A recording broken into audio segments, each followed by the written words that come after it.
Bonjour et bienvenue à toi dans cette nouvelle vidéo dans laquelle on va voir ensemble comment négocier avec un fournisseur. La négociation avec un fournisseur n'est pas une mince affaire. Fort heureusement que vous êtes à la bonne adresse. Dans cette vidéo, on va voir les conseils les plus précieux à considérer pour bien négocier avec un fournisseur. Reste bien jusqu'à la fin de cette vidéo. Le premier conseil, c'est d'établir des objectifs clairs et précis pour négocier avec un fournisseur. Comme pour toute négociation, il est important de définir vos objectifs de façon claire et précise avant de rencontrer votre fournisseur et lui convaincre de faire baisser son prix.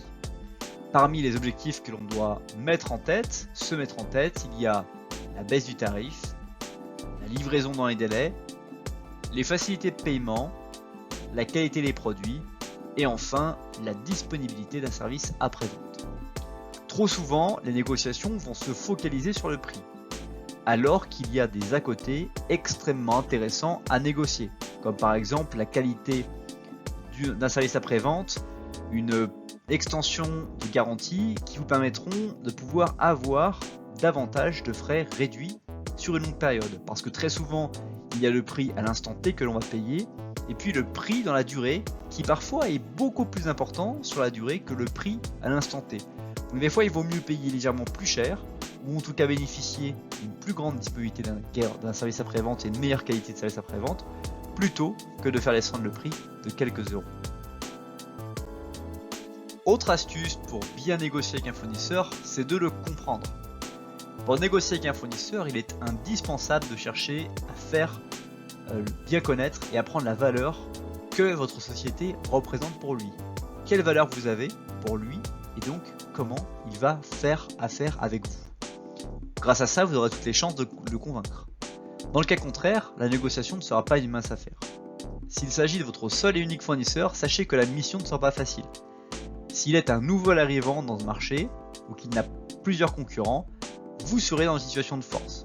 Donc, la compréhension de votre relation actuelle, de savoir s'il est dans une niche, s'il a un rapport de force par rapport à vous, si vous avez un rapport de force par rapport à lui, va avoir un aspect psychologique où votre fournisseur va être en mesure d'accepter de faire les concessions que vous attendez de lui plutôt que de rester sur des positions très fermes. Donc vous allez pouvoir négocier un panel de choses autres que le prix, bien que c'est souvent la chose qu'on regarde le plus par rapport au budget que l'on a entre ses mains à l'instant où on négocie.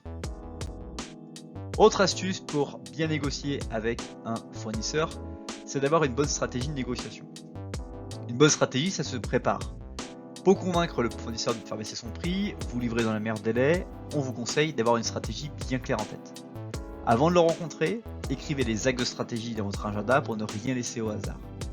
Et cette technique vous aidera à fixer vos objectifs et à mettre en place vos limites et le bon moment de vous retirer. Ça, c'est un point qui est extrêmement important, de savoir, d'avoir écrit un plan de bataille par papier et de pouvoir s'y référer au moment de la négociation pour toujours avoir une vision de comment les choses évoluent et quelles sont les choses, les efforts qui me sont demandés à moi aussi dans cette négociation. Enfin, dernière astuce pour négocier avec un fournisseur, c'est avoir une équipe de négociation. Une fois la stratégie qui est mise en place, il est temps de former l'équipe qui partira à la rencontre du fournisseur. Vos collaborateurs doivent également avoir toutes les compétences nécessaires pour mener une négociation avec votre fournisseur et le convaincre. Votre équipe doit connaître et maîtriser les stratégies de négociation au bout des doigts. Ainsi, vous aurez toutes les chances de votre côté d'atteindre les objectifs escomptés. Alors quand on parle d'équipe de négociation, on va au-delà en fait des négociations les plus courantes, à savoir une personne en one-to-one. Dans le cas, on peut avoir des gens en back-office qui vont vous soutenir, vous aider, vous trouver des éléments de langage, des réflexions. Et puis, il va y avoir les négociations dans lesquelles il va falloir avoir un jeu d'acteurs, un jeu de rôle dans lequel chacun va avoir son rôle et va communiquer avec une personne ou une tierce personne liée au fournisseur à la négociation pour pouvoir maintenir aussi un niveau d'information qui soit de toute cohérence et qui soit aussi dans la stratégie que vous avez mis en place. C'est déjà la fin de la vidéo. Merci beaucoup pour le temps que tu as consacré à la regarder. Si tu veux aller plus loin, il y a plein d'astuces dans la description de cette vidéo. Et sinon, je te laisse de découvrir la vidéo qui s'affiche sous la flèche bleue ou la vidéo qui s'affiche en t'abonnant à la chaîne YouTube sous la flèche rouge. À bientôt!